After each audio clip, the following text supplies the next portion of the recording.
Hi, welcome to our new reading comprehension lesson. Today it's about multiple choice questions.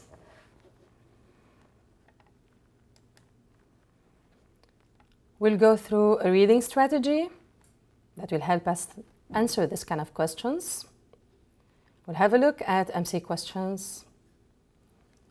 We'll have a look at answering strategies. We'll see how we can think critically about MC questions, and then we'll end up with a few tips about how to answer the MC question successfully and practice or a practice exercise. The reading strategy includes 3 phases. The first one requires that you read the text through quickly without stopping to check your understanding of single individual words. This first reading is just to get the general understanding. The second phase requires that you read the text a second time, more carefully this time. Take time to pause at sections you may find more difficult. Don't worry about understanding every single word again. Reading comprehension focuses on general comprehension. So you may stop, you may pause, think about the overall meaning, but never stop at single words unless they hinder your understanding. The third phase requires that you scan the MC questions and see if you can answer them easily, just after the first reading. Skip any question that you find too difficult. Then reread MC questions and answer.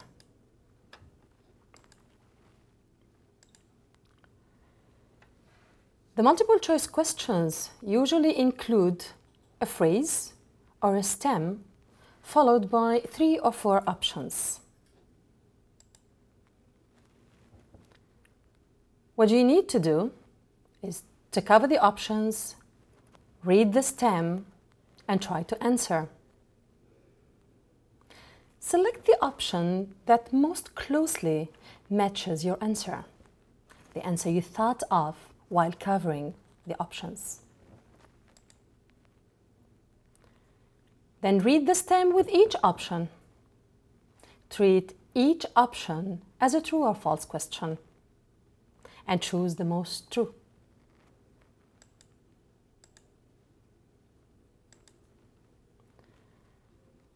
There are specific strategies to answer the difficult or more challenging questions.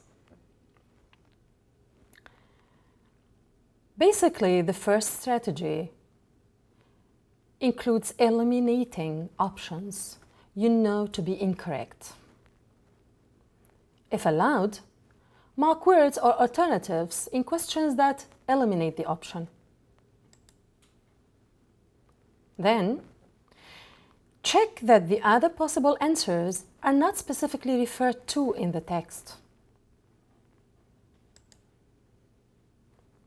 With the most difficult questions, an elimination system can help. Actually, multiple choice tests are fundamentally about the process of elimination. Your goal is just as much to discard the wrong answers as it is to find the right ones. Sometimes you're not really sure that this option is the right one. On the other side, you're sure that these options are not the right ones. By just eliminating them, you come up with the right answer. One very important thing is to think critically about the options. It's not enough to just read. You need to use your mind with your eyes while reading. You need to question the questions that grammatically don't fit with the stem. Think about them. Criticize them. Analyze them. You also need to question the options that are totally unfamiliar to you. Third thing that you need to question is the options that contain negative or absolute words. Do not rely on guessing. It's not a guessing test. Look for justification in the text. Once you find the justification in the text, then you're sure your answer is correct. All of the above. This is one of the options sometimes included in exams. If you know 2 or 3 options seem correct, or 2 of the 3 options that seem correct, all of the above is a strong possibility for the correct answer.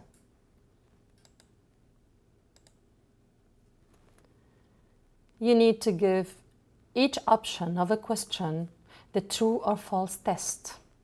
It's like a checking measurement that you are doing for every question or every answer.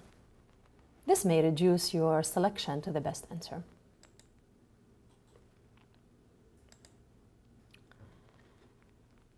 Some types of MC questions really require a lot of critical thinking before answering.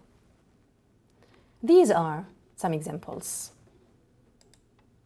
Look-alike options. Probably one is correct. Choose the best, but eliminate choices that mean basically the same thing. You sometimes have 2 answers or 2 options that really look alike. One of them might be the right answer, but if 2 of them are very similar, it's not possible that one of them is the answer.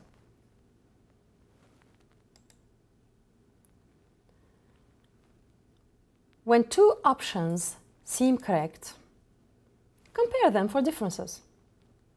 Then refer to the stem to find your best answer. Check every one of them with the stem individually, and then you'll discover which one of them fits better. Equal options. If 2 options are opposite each other, chances are one of them is correct. And finally, the double negatives. For this kind of question, you need to create the equivalent positive statement and reread it with the stem. Remember, when we said we need to know the language structure. When you analyze the structure of the sentence, then it's easy to turn the double negatives into a positive statement.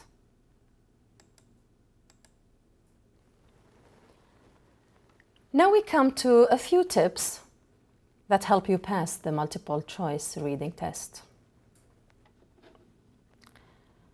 Don't worry about understanding every single word. Reading comprehension focuses on general understanding. Don't tie yourself to understanding every single word and wasting your time figuring out the meaning of these words, unless they hinder your understanding of the overall message. Never spend too much time on any one question. This is very common among students.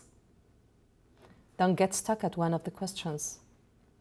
If you find that the question is difficult for you, leave it.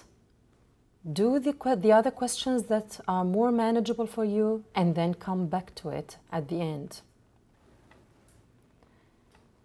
Answer the easy questions first. That's what we're saying. Skip any question that you find too difficult. But don't forget about it. You need to come back to it at the end. Reread MC questions and answer the difficult ones. Remember, every MC question has only 1 key and 3 distractors. After you have answered each question, return to the text to find a justification for each of your answers. Here comes practice time. Let's read and answer. You may pause the presentation, read the passage, and answer the questions. The highlighted paragraph is the paragraph providing you with information or details concerning or providing the answer for the selected question.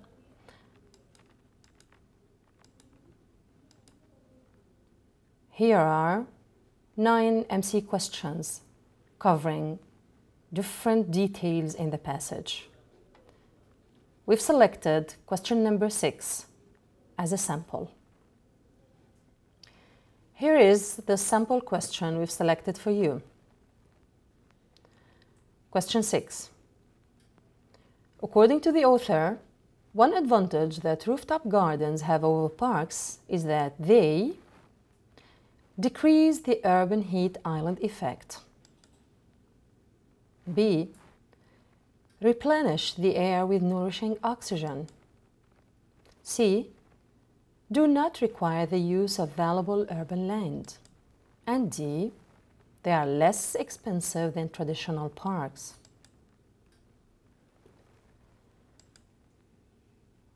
Paragraph 3 provides us with the answer.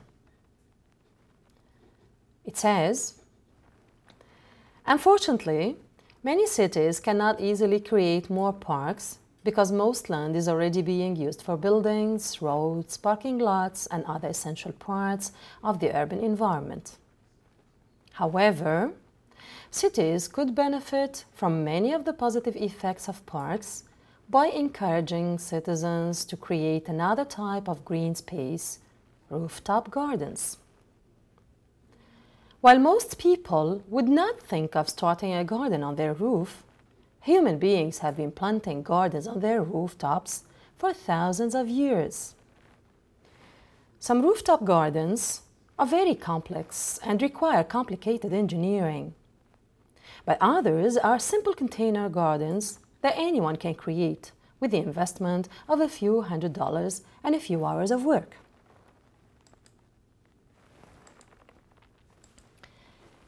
In paragraph 3, the author writes, many cities cannot easily create more parks because most land is already being used for buildings, for roads, parking lots, and other essential parts of the urban environment.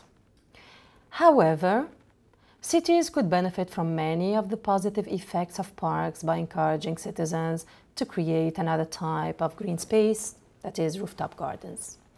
The green highlighted words are the signal words that will help us work out the answer.